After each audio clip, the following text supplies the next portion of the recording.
explosion was huge.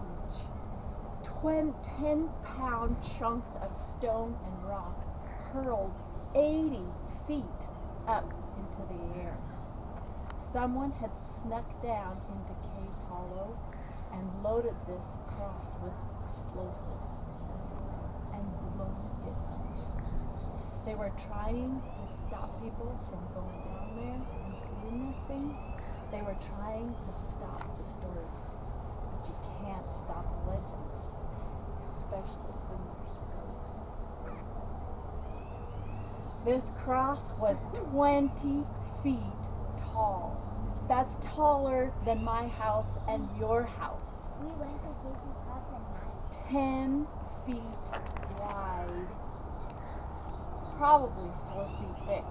It was down in the bottom of Kay's Hollow, and at night when the moon is shining, it casts this eerie glow across the hollow. And this cross that stood there looks like it glowed. They say if you touch it when it's glowing like that, it burns. They say that there was this woman ghost who wanders around there to scare people off. They say that on the anniversary of this woman's death, her face shows up on the cross. I don't know if any of that's true, but I do know in 1940, a man named Kingston was the landowner, and they say that he put the cross there as a property marker. Or some people say that the people put it there to kind of honor him. But some people say that he put it there to mark the burial place of his wife. But a 20-foot cross, that's where some people start thinking. They think that all 7 of his wives are buried there. But then they start thinking, but he murdered those wives and buried them there.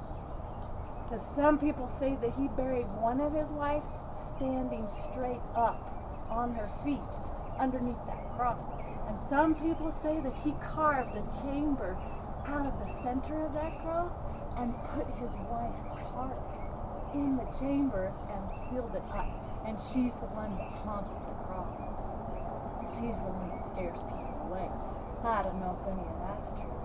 But I do know in 1981, a reporter from the Lakeside Review came down and did a story on it, and she wrote that there were several angry spirits in the Kaysville cemetery that say, like, if people want to go see this cross, you have to go through the cemetery and you have to pass by these angry ghosts, or else these ghosts will chase you down and haunt you.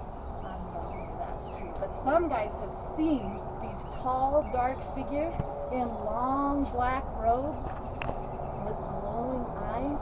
They've seen these guys, and they just hover over the ground, and then they appear and they disappear.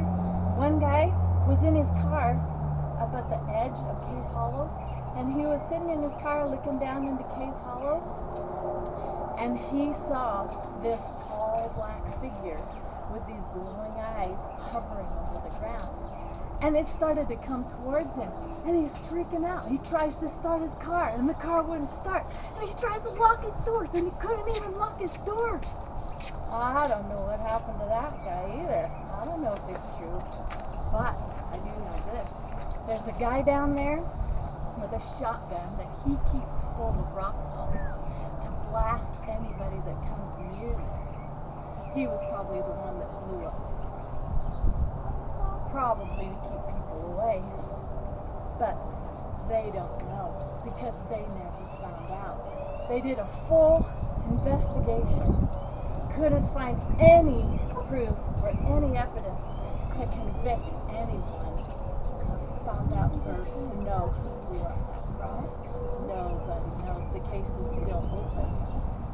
They don't know. But I do know this. Not shotguns, explosives, ghosts, tall figures with glowing eyes. Nobody could stop from going down there, going through the cemetery,